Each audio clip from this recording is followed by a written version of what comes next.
भइलू जवान बबी करो ना गुमान हो, हमारा से बची नहीं तोहरो समान हो। तोहरो समान मारो वही सन मोर हसिल टूट जाही तोरा कहा करबू तू ससुरा में जाके। सारा जवानी के झाड़ दे हम पानी सीठी ले जाइबू बचा के।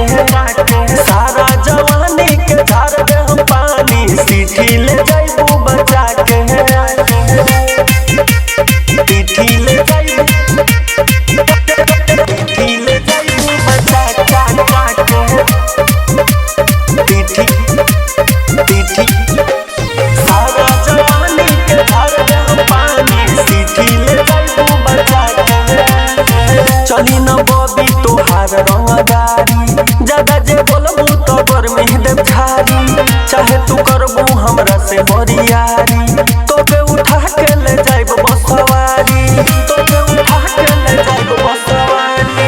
चली न बबी तोहार रंगदारी, ज्यादा जे बोलबू तो गर्मी देव झारी। चाहे तू करबू हमरा से बरियारी, तोके उठा के ले जाइब बसवारी।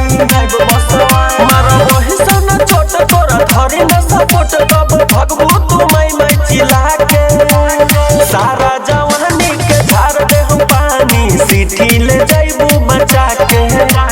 सारा जवानी के झाड़ दे हम पानी सीठी ले जाइबू बचा के। सीठी ले जाइबू बचा के।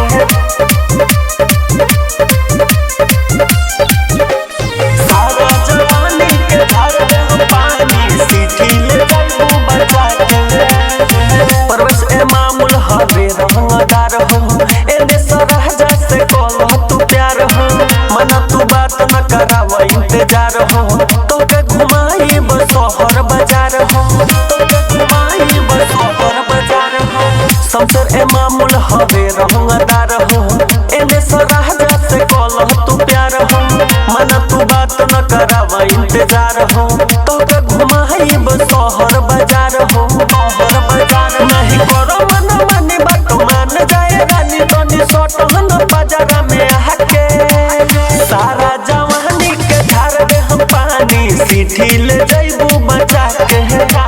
सारा जवानी के झाड़ दे हम पानी सीठी ले जाइबू बचा के। भइलू जवान बबी करो ना गुमान हो, हमारा से बची नहीं तोहरो समान हो। तोहरो समान मारो वही सन मोर हसिल टूट जाही तोरा कहा करबू तू ससुरा में जाके। सारा जवानी के झाड़ दे हम पानी सीठी ले जाइबू बचा के। सारा जवानी के झाड़ दे हम पानी सीठी ले जाइबू बचा के। प्रीतम रिकॉर्डिंग स्टूडियो शीतलपुर, नेपाल।